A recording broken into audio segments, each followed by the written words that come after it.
Today we're looking at the top 10 strongest Scarlet and Violet Pokemon for competitive. Starting with our number 10 spot, Maushold. At first glance, with 470 base stats, only 75 attack, and just okay defenses, its only real defining stat is its base 111 speed. But don't let the stats fool you. Looking at its move pool and abilities brings out its true potential. First, let's look at its signature move, Population Bomb. This seems balanced at first, being a solid move that hits 1 to 10 times, doing 20 damage per hit. Since Gen 1, Pokemon has been filled with this kind of move, and it's usually way too unreliable due to randomness. Population Bomb, however, doesn't work that way. As a 90% accurate move, it'll keep hitting until it either misses or reaches 10 hits. The reason it's so overpowered is you can chuck a wide lens on, and that will give you an additional 9% accuracy. This ups each individual hit to a 99% chance, meaning that your chances of getting 10 times in a row are over 90%. But it gets even crazier than that. Maushold's ability, Technician, boosts moves with under 60 base power by 50%, which means each Population Bomb hit becomes 30 damage instead of 20. Every time Maushold selects Population Bomb, it has an over 90% chance to land a 300 base power move, plus stab, plus a potential Terra boost at 111 base speed. So that alone is insane. But what makes Maushold even scarier is it's not even an all-out attacker. It's also one of the best support Pokemon in history, with access to Follow Me, Helping Hand, Switcheroo, Taunt, Thunder Wave, and even U-Turn for switching out. It's also got a signature ability, Friend Guard, which reduces incoming damage on ally Pokemon by 25%. This leaves the opponent with no idea what to expect. It can play support, be a full-on sweeper, or even a mix of the two, and the opponent has no idea until you start attacking. The ability to play with people's minds makes Maushold a secret weapon and number 10 on our list. Now, I also need to preface we're only talking about new Pokemon from Generation 9 here, so despite the likes of Grimmsnarl, Torkoal, Amoonguss, or normal Terra Dragonite being insane this season,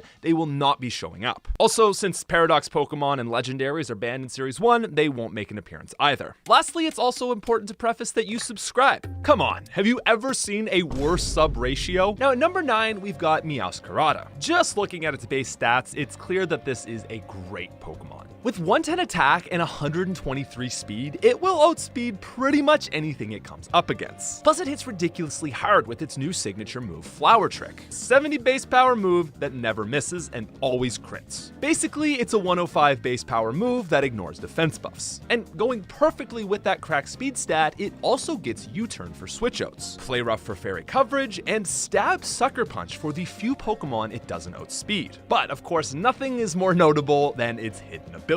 Protein has long been hailed as the most broken ability in all of Pokemon. Changing your type based on the move you're using results in every move getting a stab boost, and you can also predict your opponent's move to reduce effectiveness. Now in Generation 9, Protein got hit with a massive nerf, allowing it to only be used once per switch-in. It means there are better mons suited to this fast sweeper style, knocking Meowscarada down a few steps. One of which being our number 8 spot, Baxcalibur. Well, you know, not a sweeper, but what I'm getting at is it's better. Probably not a huge surprise that a pseudo is making it onto this list. I actually don't think Baxcalibur is as cracked as most pseudos we've seen. Like, look at Gen 8's Dragapult, which almost immediately became one of the top used mons in the meta and stayed there throughout the entire season. Baxcalibur, on the other hand, had a relatively low 6.34 usage rate in the first VGC tournament. Still, it's hard to argue with 145 attack, 115 HP, 92 defense, and 86 special defense. There isn't a major weak point aside from maybe 87 speed, but even then, it's not low by any means. Now, as for type matchups, it fares pretty poorly. Despite not having any 4x weaknesses, it gets 3 resistances and 2x weaknesses to Fighting, Rock, Steel Dragon, and Fairy, all of which are very prevalent in the current meta. That said, this gen we have Terrastal, allowing you to change your type.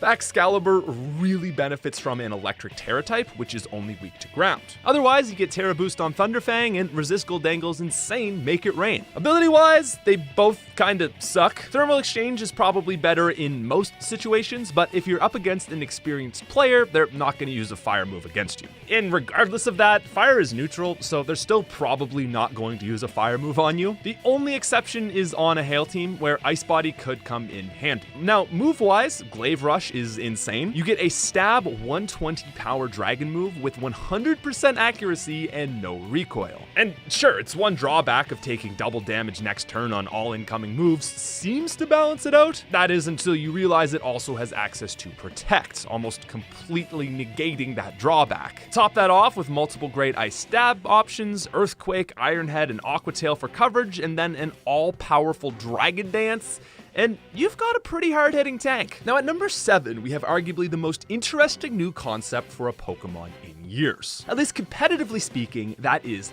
Palafin. Coming out the gate, it's got bad stats. But that all changes as soon as you swap out activating its signature ability, Zero to Hero. Your 72 defense becomes 97, 62 becomes 87, and best of all, that measly 70 attack goes to 160. With 100 HP and 100 speed, these are legendary level stats. And considering it also gets the move Flip Turn, a stronger stab water type version of U-Turn, Palafin becomes one of the strongest Pokemon to ever be allowed in VGC. As a water type, it gets solid matchups, being only weak to grass and electric, and while its move pool may not be crazy varied, with such impressive stats, it doesn't matter. Wave Crash is a 120 base power, 100% accuracy stab move, and that does a lot when you've got 160 base attack. But for coverage, it does have solid options in close combat, Ice Punch, Zen Headbutt, and Drain Punch for recovery. Plus, Jet Punch ends up being a really hard-hitting priority move. Only weak point is the fact that it has to switch out to first obtain this form. And given 100 base speed, there's a chance Flip Turn doesn't go out first. Palafin actually pairs really well with Pokemon such as Grimmsnarl, who can set up screens to avoid taking too much damage from switch-ins. A Choice Scarf is also a decent option to guarantee Flip Turn goes first, but I think the newly added Punching Glove suits Palafin a lot better. This gives more damage on a Flip Turn, Jet Punch, Ice Punch, Drain Punch build. Of course, the usual Life Orb and Choice Band are always great options too. Another Pokemon with a crazy, unique ability is Bisharp's new evolution, King Gambit. With 135 attack, it hits hard, and it's got impressive bulk with 100 HP, 120 defense, and 85 special. Of course, with 50 speed though, stats alone aren't enough to get it this high. No, that would be its new signature ability, Supreme Overlord. This raises your attack and special attack for every fainted Pokemon in your party. The boost stacks with Stab and Terra Boost, so King Gambit becomes a tank that'll basically one-shot everything. But of course, it will almost always have to take a hit. To cover that, you can always give it the 80 base power priority Dark-type move Sucker Punch. It's also got a great moveset with Kontao Cleave, Iron Head, and Swords Dance for setup. Options for coverage are also great with Stone Edge, X Scissors, Zen Headbutt, and Low Kick. As for pairs, it covers exceptionally well with Annihilate, which covers King Gambit's main weakness with fighting immunity, and using Terastal on King Gambit to eliminate that pesky 4x fighting weakness is always a great option. The only problem with King Gambit is that it's very predictable. With such low speed, you're probably always going to go for a Dark Terastal with Sucker Punch unless they have Dark Resistance. This means that while King Gambit is scary, the opponent will likely have a good idea of what it's going to do. At the end of the day though, it doesn't always matter if your opponent knows what you're going to do when you're going to wreck them. So up next we've got a tie with Dondozo and Tatsugiri. Sure, it may be a bit of a cheat to have two Pokemon in one position, but I'm allowing it because it's my video. And the reason we're putting them together is because these Pokemon pair so exceptionally well in doubles. So the strat is, Dondozo uses the move Order Up and eats its ally Tatsugiri. This boosts all of its stats by 2 stages. With 150 HP, 100 defense, and 100 attack, Dondozo is already a physical tank, but adding a 2-stage boost on top of it makes it crazy. A super bulky Pokemon like this makes for a perfect leftovers user, and when paired with Liquidation, Substitute, Protect, and Earthquake for coverage, you have one of the best tanks out there. Now, one strategy would be to give it Ground Terra for insanely buffed Earthquake spam, but the best strategy currently is partnering it with Flamigo. This is such a fun strategy, because Flamigo gets the ability Co-Star, which allows it to copy its allies' stat changes. See where we're going with this? You could poison Tatsugiri with a Toxic Orb before Dondozo consumes it, and it'll faint inside Dondozo's mouth. From here, it's just a matter of time before it can faint and another Pokemon can be brought out. Dondozo keeps its stat boosts, and then Flamigo comes out and copies all of those boosts. From here, with a 2-stage boost, Stab, Close Combat, and Brave Bird, Flamigo and Dondozo will easily sweep any team. So it's a gimmick strat, but given how powerful it is against unprepared teams, I wanted to cover it. Now, moving on to number 4, we have one of the best trick Pokemon in history, Garganical. With 100 HP, 130 defense, 90 special defense, and 100 attack, it's insanely bulky while hitting hard. And with 35 base speed, that puts Garganical directly in Trick Room territory. Defensively speaking, its ability Purifying Salt is best ability it could have. You're immune to all status conditions and take half damage from ghost moves. So you can throw Ghost Terra type on it and your only weakness is now Dark.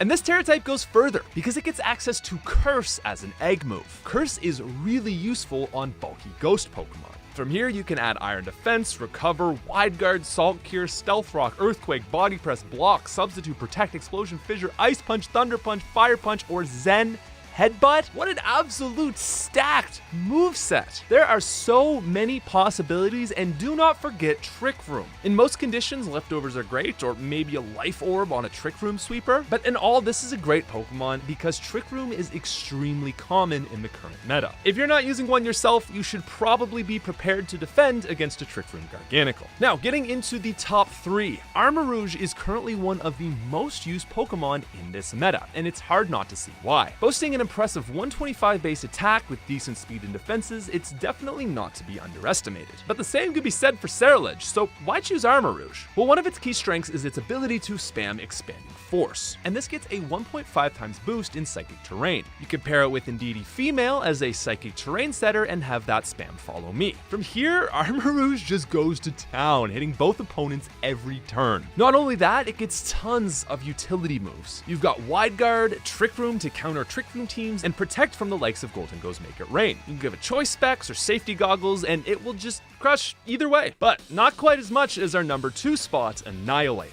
I mean, come on, look at those stats. 115 attack, 90 speed, 110 HP, great defense. Not a single one of these is bad. Its ability Defiant is great. This raises its attack by 2 stages anytime one of its stats is lowered. But the main strategy in the current meta involves Rage Fist. Rage Fist gets stronger each time it takes a hit. But remember, we have a Pokemon with 111 speed that will almost always hit 10 times. Yeah, Most Hold takes Annihilate to another level. So you can bring in a support build with a low attack stat and Friend Guard, reducing the damage by 25%. From here, hit Annihilate 10 times with Population Bomb, and in the same turn, let it maul what is ever in its path. Safety Goggles are the safe choice as a held item for immunity to Amoonguss' Spore, given how common it is, but a Choice Band is also a very solid pick. As for Terra type, Steel or Fire works quite well defensively, but if you want to go full on damage, just give it Ghost and let it wreck everything. And moving on to number 1 is a Pokemon you've seen on pretty much every single team. Being one of the hardest to obtain Pokemon in Scarlet and Violet, it's no surprise it's powerful, but man, is Gholdengo good. Let's start with 133 special attack and 84 speed, both solid. Add in 95 defense, 91 special defense, and 87 HP. Okay, yeah,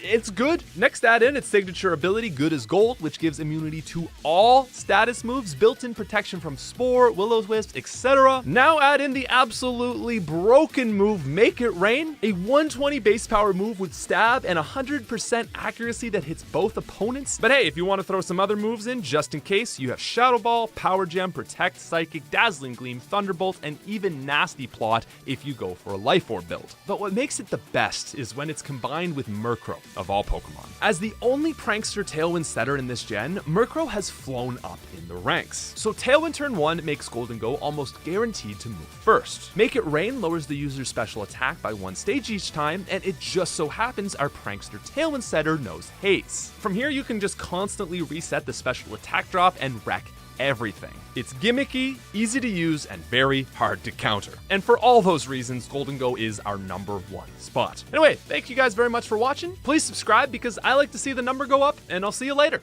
Peace.